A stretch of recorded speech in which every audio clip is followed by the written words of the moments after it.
அனைவருக்கும் வணக்கம். கடல் மல்லை காதலி பாகம் 2 அத்தியாயங்கள் 14 மற்றும் 15. 14வது அத்தியாயம் கடலில் ஒரு களம்.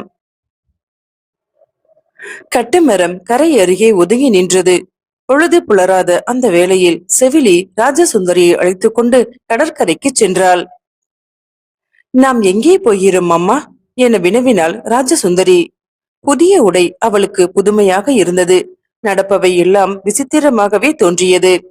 தான் மயக்கமுற்றதும் தன்னை கடற்கரை குடிலுக்கு செவிலி அழைத்து வந்ததும் ஏதோ கனவில் நடப்பதைப் போல தோன்றின. சிறையில் இருந்து தப்பி வந்து விட்டதை யாராவது கண்டுவிட்டால் பிறகு அதற்கான தண்டனை மிக பயங்கரமாக இருக்கும். நாம் போகப் போவதில்லை, நீ மட்டும்தான் என்றாள் செவிலி. சுந்தரி, தைரியமாக கட்டுமரத்தில் செல். ஒரு நாழிகை பொழுது பயணம் செய்தால் நடுக்கடலில் களம் ஒன்று நிற்கும். அந்த களத்தில் ஏறுவதற்கு நூலேணி ஒன்று இறங்கும். பயமின்றி அதில் ஏறிக்கொண்டு விடு.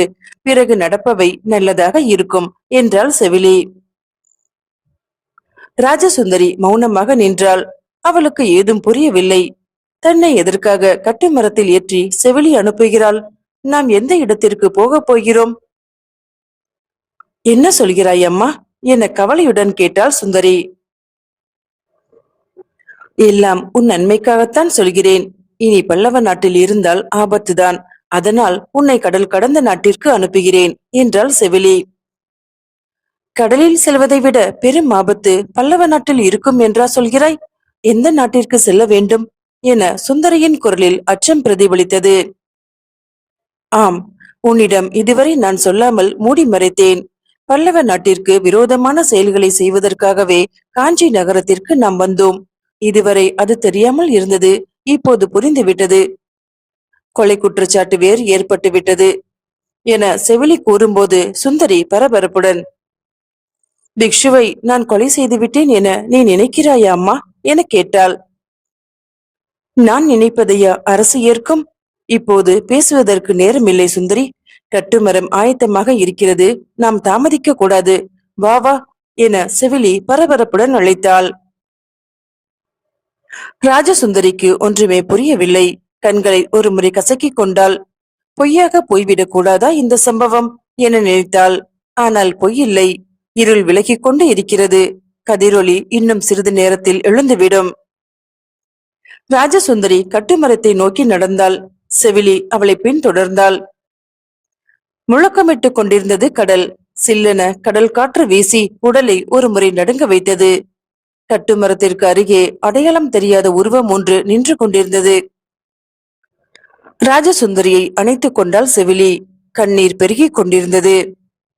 சுந்தரி, கடவுள் அருளால் நாம் மீண்டும் இதே காஞ்சியில் சாளுக்கிய வேந்தர் ஆட்சி செலுத்தும் போது நீதான் பட்டத்து அரசி.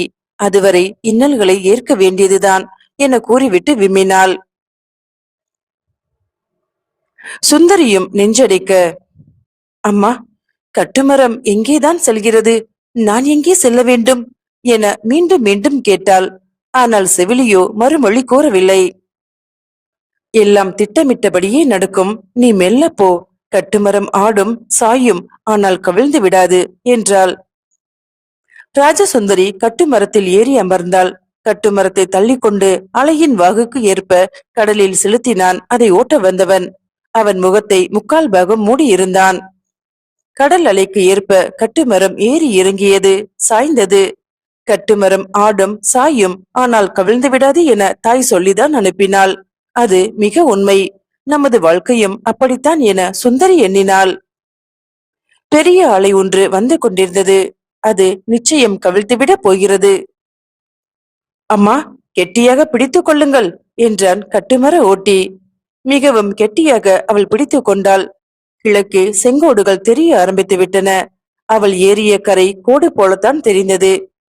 பெரிய அலை அதோ நெருங்கிவிட்டது. ஊழியில் போது ஏற்படும் பிரம்மாண்டமான அலை. அது கட்டுமரத்தையும் தாக்கியது. ராஜசுந்தரி அம்மா என அலறினாள். கடல் நடுவே அவளது குரலை கேட்க கடல் அரசனை தவிர வேறு யார் உண்டு? இந்த நேரத்தில் அவள் ஏகாம்பரேஸ்வரர் திருமுன்னே நடனம் ஆடுவாள். பூஜை மணி அடிக்கும். தீப ஆரத்தி நடக்கும். திருநாவுக்கரசரின் பதிகங்களை ஓதுவார், பாடுவார். எத்தனை நாட்கள் நாம் அந்த இனிய அனுபவத்தில் மூழ்கி ஈசனது திருவுருவுடன் லயித்திருக்கிறோம். அந்த ஈசன் இப்போது வந்து உதவக்கூடாதா? இதோ மற்றொரு அலை. கட்டுமரம் அலைகளூடே சிக்கிவிட்டது. பலமாக பிடித்துக் கொள்ளுங்கள் அம்மா என்ற குரல் மட்டுமே கேட்டது. அலை போய்விட்டது. மற்றொன்று வராமலா இருக்கும்? ஆனால் முதல் அலையின் விளைவு? கட்டுமரம் கவிழவில்லை. ஆனால் அதை செலுத்த வந்தவன் கவிழ்ந்து விட்டான். அவனை காணவே இல்லை. ஐயோ என்ற குரல் ராஜசுந்தரியிடமிருந்து எழுந்தது. அது ஐயோவா, ஐயாவா? அவளுடைய இதயம் நின்று போகாதது ஆச்சரியமே. கட்டுமரம் மெல்ல மெல்ல சென்று கொண்டிருந்தது. தகதகவென செங்கதிரோன் கீழ்வானில் கோடியில் முளைத்து எழுந்து விட்டான்.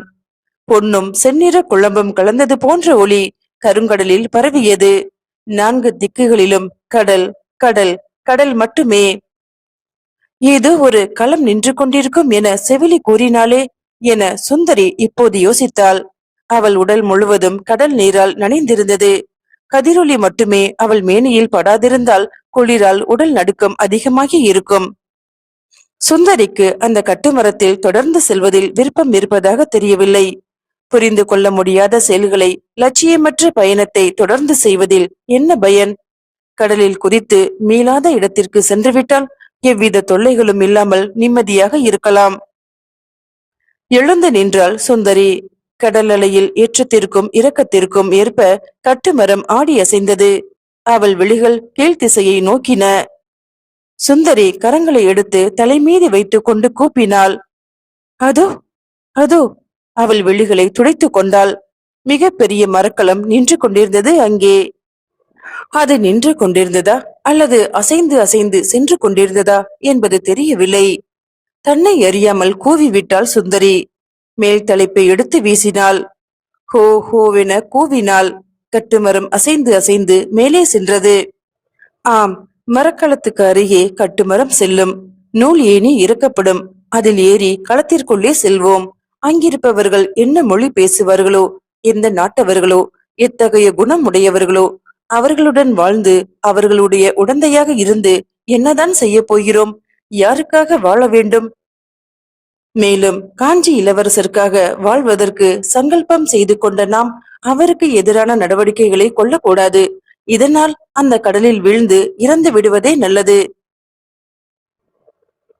அவள் அத்தகைய முடிவிற்கு வந்ததற்கு உதவுவது போல திடீரென பேரலை ஒன்று எழுந்தது. கட்டுமரமும் கவிழ்ந்தது. ராஜசுந்தரி கடலில் வீழ்ந்தாள். அவள் கண் விழித்த போது மரக்கலத்தின் மேல்தளத்தில் இருப்பதை உணர்ந்தாள். அவள் மீது முரட்டு கம்பளம் போர்த்தப்பட்டிருந்தது. கடலில் அவளுடைய ஆடைகள் அவிழ்ந்து அலையோடு அலையாக சென்று விட்டன. மரக்கலத்தின் மேல்தளத்திலிருந்து பார்த்து கொண்டிருந்த மரக்கல பணியாட்கள் தொலைவில் கட்டுமரம் வருவதையும் அது கவிழ்ந்து விட்டதையும் கண்டவர்கள் கடலில் குறித்து நீந்தினர். தேடி கண்டுபிடித்து தளத்தின் மேல்தளத்திற்கு கொண்டு வந்தனர். அவளை கீழே கிடத்திய பிறகே அவளுடைய உடலில் ஆடை இல்லாததை அறிந்தனர். மறுகணம் அங்கிருந்து அனைவரும் ஓடினர். அவள் மீது போர்த்த கம்பளி ஒன்று மட்டுமே உடனே கிடைத்தது. அவள் மீது போர்த்திய பிறகே மற்றவர்கள் அவள் அருகே வர அனுமதிக்கப்பட்டனர். அவர்களின் பண்பு மகத்தானது. சுந்தரிக்கோ எழுந்திருக்க முடியவில்லை. ஆனால் முயன்றாள். நான் எங்கே இருக்கிறேன் என மெல்ல கேட்டாள். அவள் பேசும் மொழி ஒருவருக்கும் புரியவில்லை. ஒருவரை ஒருவர் பார்த்து அவள் என்ன கேட்கிறாள் என பேசிக் கொண்டனர். அவள் பேசும் மொழி அவர்களுக்கு புரியவில்லை. களபதியை அழைத்து வருவோம் என அனைவரும் மரக்களத்து தலைவன் இருக்கும் இடம் நோக்கி விரைந்தனர். தலைவா, தளத்தின் மீது ஒரு பெண் இருக்கிறாள் என ஒருவன் கூறினான். தூக்க களத்திலிருந்து திடுக்கிட்டு எழுந்த மரக்கள தலைவன், பெண்ணா என பரபரப்புடன் கேட்டார். ஆமாம், கடலில் இருந்து என்றனர் மாலுமிகள். அவர்கள் குரலில் ஆவல் நிறைந்திருந்தது. காப்பாற்றினோம். அவள் பேசும் மொழி நமக்கு தெரியவில்லை. திறமிலம் பேசுகிறாள் எனத்தான் நான் நினைக்கிறேன் என்றான் அவன். களபதி முகத்தை மட்டும் கழுவிக்கொண்டு மேல் தளத்திற்கு விரைந்தார். சுந்தரி இன்னும் படுத்துதான் இருந்தாள். அவளால் எழுந்திருக்கவே முடியவில்லை. பெரும் சாட்டையால் அடித்தது போல உடலில் பெரும் வலி இருந்தது. பெண்ணே, நீ யார் கடலில் எப்படி வீழ்ந்தாய் என களபதி கேட்டார். அவருக்கு நன்றாக தமிழ் பேச வந்தது. தெளிவாக பேசினார். நீங்கள் யார்? இந்த களம் எங்கே செல்கிறது என கேட்டாள் சுந்தரி. சுந்தரியின் வடிவத்தில் ஒரே கணத்தில் மனதை பறிகொடுத்த களபதி அவளது பேச்சின் இனிமையிலும் மயங்கி, இந்த களம் கலிங்கத்திலிருந்து சாவகம் செல்கிறது என்றார். கடல் மல்லைக்கு வரவில்லையா என சுந்தரி கேட்டாள். 2 நாட்களாக கடல் மல்லையில் தான் இருந்தோம். நேற்று பிற்பகல் புறப்பட்டோம். நீ நீ எங்கிருந்து வருகிறாய் பெண்ணே? அவன் அவளை அறிவான். இருந்தாலும் வாய்மொழி வழியே அறிய விரும்பினான். ஒரே வார்த்தையில் என்னால் கூறிவிட முடியாது. எனக்கு முதலில் ஆடை கொடுங்கள். நான் எழுந்து களைப்பாரிய பிறகு பேசுகிறேன். நீங்கள் எல்லாம் நல்லவர்கள் போல தோன்றுகிறது என்றாள் சுந்தரி. தைரியமாக பேச வேண்டும் என்ற சக்தி ஒன்று அவள் உள்ளத்தில் எழுந்தது. அங்கு கூடியிருந்தவர்களது விழிகளில் காம உணர்ச்சி இல்லை என்பதும் தெரிந்தது. ஆனால் களபதியின் பார்வையை புரிந்து கொள்ள முடியவில்லை. பார்வையில் ததும்பியது அன்பா, காமமா? அவள் ஆடையின்றி இருப்பதை அப்போதுதான் புரிந்து கொண்ட களபதி சுற்றுமுற்றும் பார்த்து, பெண்களின் புடவை யாராவது வைத்திருக்கிறார்களா என கேட்டார். ஒருவரும் இல்லை என தலையசைத்தனர். உங்கள் அருமை காதலிக்கு, மனைவிக்கு, சகோதரிக்கு காஞ்சியில் நீங்கள் யாருமே ஒன்றும் வாங்கவில்லையா என களபதி கேட்டார். காஞ்சியில்தான் கடைவீதி மூடப்பட்டு கிடக்கிறதே, தங்களுக்கு தெரியாதா? என்னென்னவோ மனக்கோட்டைகள் கட்டி வந்தேன். கடைசியில் எல்லாம் ஒரே ஏமாற்றம். காஞ்சியிலிருந்து மக்கள் வெளியேறுகிறார்கள். காஞ்சியே குழப்பம் மிகுந்து காணப்படுகிறது. தங்களுக்கு தெரியாதா என மூச்சு விடாமல் அந்த பணியால் கேட்டான். ஆமாம், காஞ்சி தன் பொலிவை இழந்து விட்டது. மக்களுக்கு உண்ண உணவு இல்லை. பல்லவ சக்கரவர்த்தியின் நிலையும் கவலைக்கிடமாக இருக்கிறதாம். இதற்கிடையே தன் மகனுக்கு மகுடாபிஷேகம் செய்துவிட அவர் எண்ணுகிறார், துடிக்கிறார். புரிய முடியாத குழப்ப நிலை அங்கு என்றார் களபதி. சுந்தரிக்கு கவலை மிகுந்தது. காஞ்சியில் குழப்பமா என கேட்டவளுக்கு ஏனோ மயக்க நிலை ஏற்பட்டது. தன் நினைவை இழந்தாள் சுந்தரி. அத்தியாயம் 15. பருவக்கனல். தனக்கு அளிக்கப்பட்ட கம்பளி உடையை மேலே போர்த்தி கொண்டு ராஜசுந்தரி மெல்ல எழுந்தாள். காஞ்சியில் உள்ள நிலையை பற்றி மரக்காலத்து ஊழியர்கள் பேசிக்கொண்டது அவளுக்கு அதிர்ச்சியை அளித்தது. பல்லவ சக்கரவர்த்தியின் உடல்நிலை மோசமடைந்து விட்டதா, அல்லது அவர் இறையடியை எய்தி விட்டாரா என்பது தெரியாமலே அவள் தவித்தாள். காஞ்சி கடைவீதியில் உள்ள அங்காடிகள் மூடப்பட்டிருக்கின்றன என்ற செய்தி கேட்ட போது சக்கரவர்த்திக்கு ஏதோ நேர்ந்திருக்க வேண்டும் என எண்ணினாள். அந்த எண்ணமே பெரும் சுடுகோலாக அவள் நெஞ்சில் இறங்கியது. களபதியை தவிர மற்றவர்களுக்கு தமிழ் தெரியாது. களபதியிடம் பேச வேண்டாம். அவரது பார்வையை கொண்டு அவரை எடை போட முடியவில்லை. தன் மானத்தை காப்பதில் அவர் அதிக அக்கறை கொண்டிருப்பது தெளிவாக புரிகிறது. இங்கும் அங்குமாக ஓடுகிறார், ஏதோ கூச்சல் போடுகிறார். களத்தில் உள்ளவர்கள் மிகவும் பண்பு தெரிந்தவர்களாக இருக்க வேண்டும். பொதுவாக பெண்கள் என்றாலே விளங்கி விடுபவர்கள் போல உற்று பார்க்கும் களத்தில் பணியாற்றுபவர்கள் போலன்றி இவர்கள் நடந்து கொள்ளவில்லையே.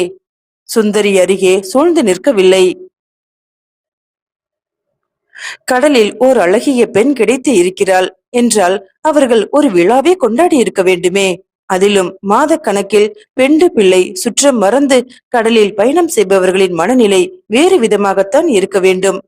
பெண் என்ற உருவச்சிலை இருந்தாலே மதி மயங்க கூடியவர்கள். பருவ எழில் கொழுங்கும் பெண் ஒருத்தி கப்பலின் மேல் தளத்தில் நிற்கிறாள் என்றால் சும்மா இருப்பார்களா? அந்த களத்தில் இருப்பவர்கள் ஒதுங்கி மறைவான இடத்தில் நின்றார்கள். மான் போல மிரட்சியுடன் பார்க்கும் ராஜசுந்தரியை மறைவான இடத்திலிருந்து பார்த்த பணியாட்கள், இவள் ஓர் அரசகுமாரியோ என எண்ணினர். கடலில் வாழும் கன்னியோ என ஐயமடைந்தனர். தங்களது சந்தேகத்தை கப்பல் தலைவனிடம் தெரியப்படுத்தினர். கடலில் மிதப்பதை நாங்கள் பார்த்தோம் என்றான் ஒருவன். சரி, பார்த்தீர்கள். அப்போது பெண்ணா ஆனா என்பது தெரியவில்லை அல்லவா என களபதி கேட்டார்.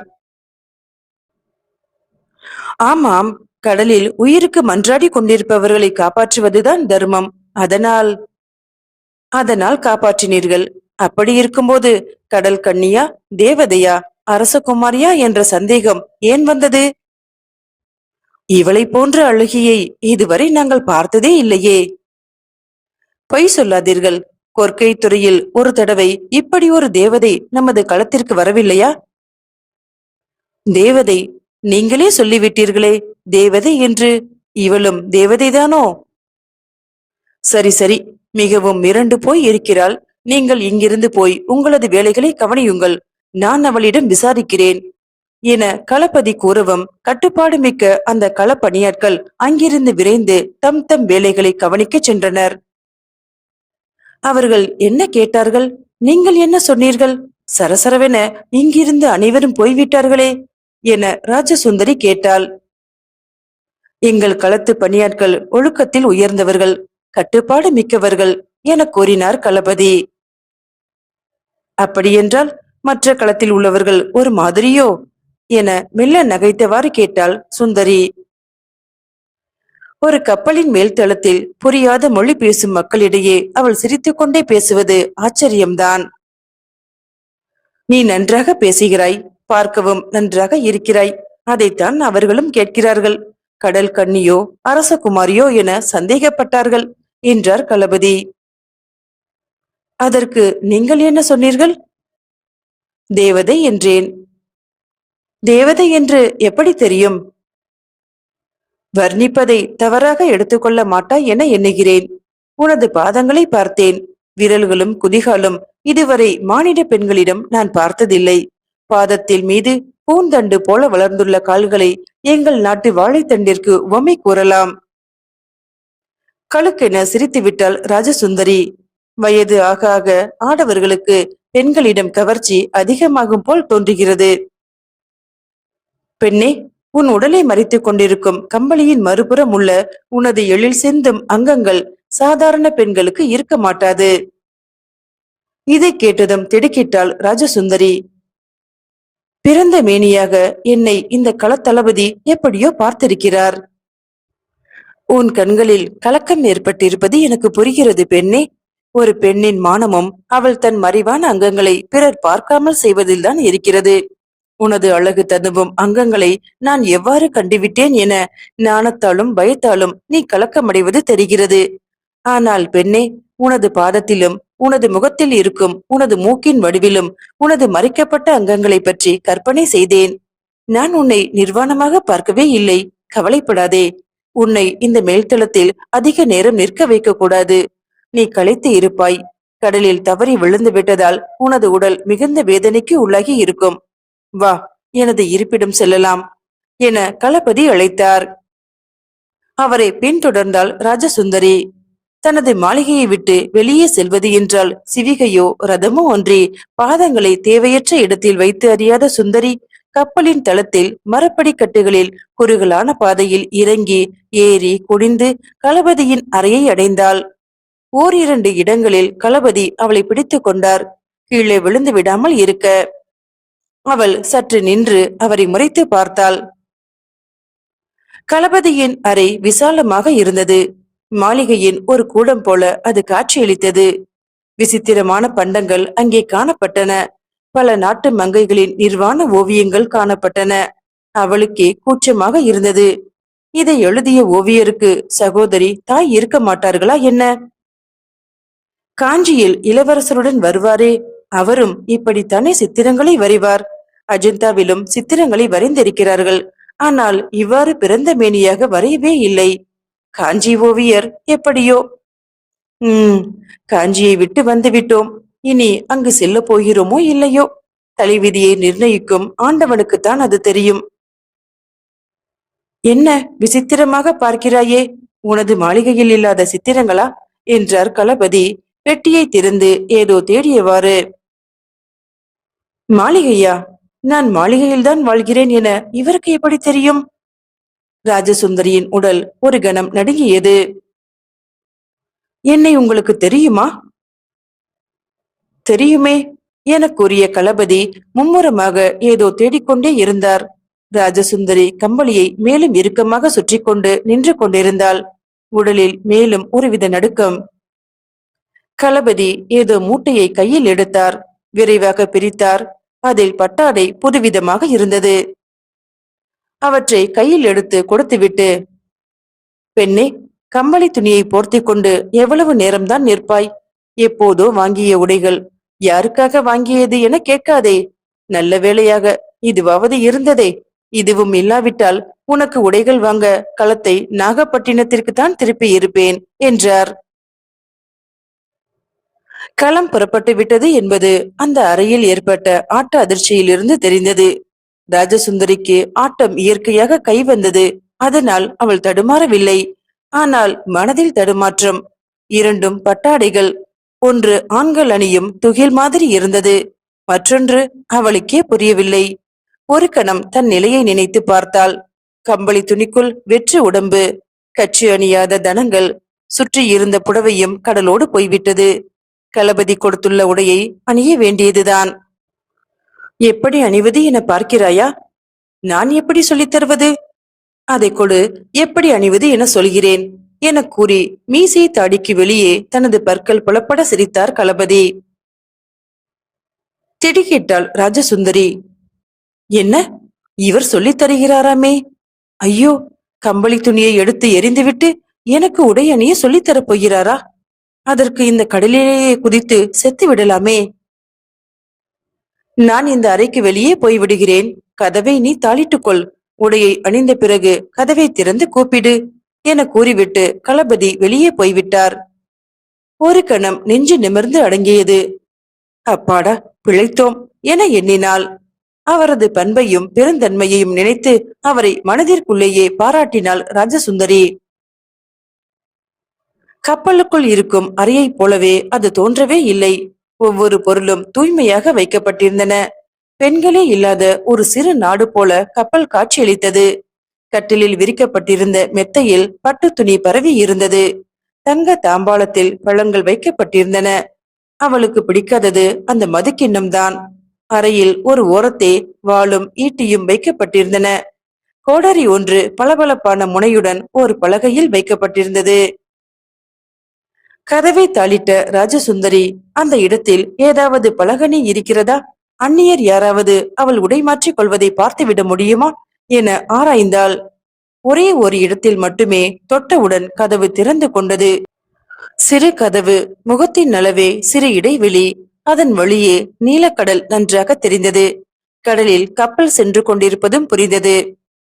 குளிர்ந்த காற்று அந்த கதவின் வழியே அறைக்குள் நுழைந்து அவளது மேனியை தடவின. அதுபோல அவள் ஆடையற்ற நிலையில் தனது மாளிகையில் இருந்தது கூட கிடையாது. படுக்கும்போது மிகவும் கவனமாக ஆடை விலகாமல் இறுக்கமாக அணிந்து படுப்பாள். கோடி பொன் கொடுப்பவர் இருப்பினும் அவள் தன் பிறந்த மேனியை பிறர் காண ஒப்புவதில்லை. பருவம் யாருக்காகவும் காத்திருப்பதில்லை. சூரியனும் சந்திரனும் தம் தம் கடமைகளை செய்வது போல பருவ காலம் தனது பணியை செய்து வந்தது. குறிப்பாக பெண்களிடம் பருவம் கருணை காட்டுவதில்லை. ராஜசுந்தரியை தேவதை என்றும் நாக கன்னிகை என்றும் மற்றவர் நினைப்பது சரிதான். பருவதேவன் அவளது மேனியில் ஒவ்வொரு அணுவையும் புது மெருகிட்டு பொலிவச் செய்திருந்தான்.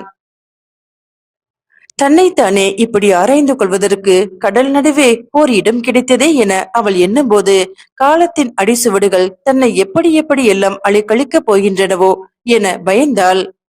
நடப்பவை எல்லாம் உண்மைதானா? நடந்தவை எல்லாம் கற்பனையாக போய்விடக் கூடாதா?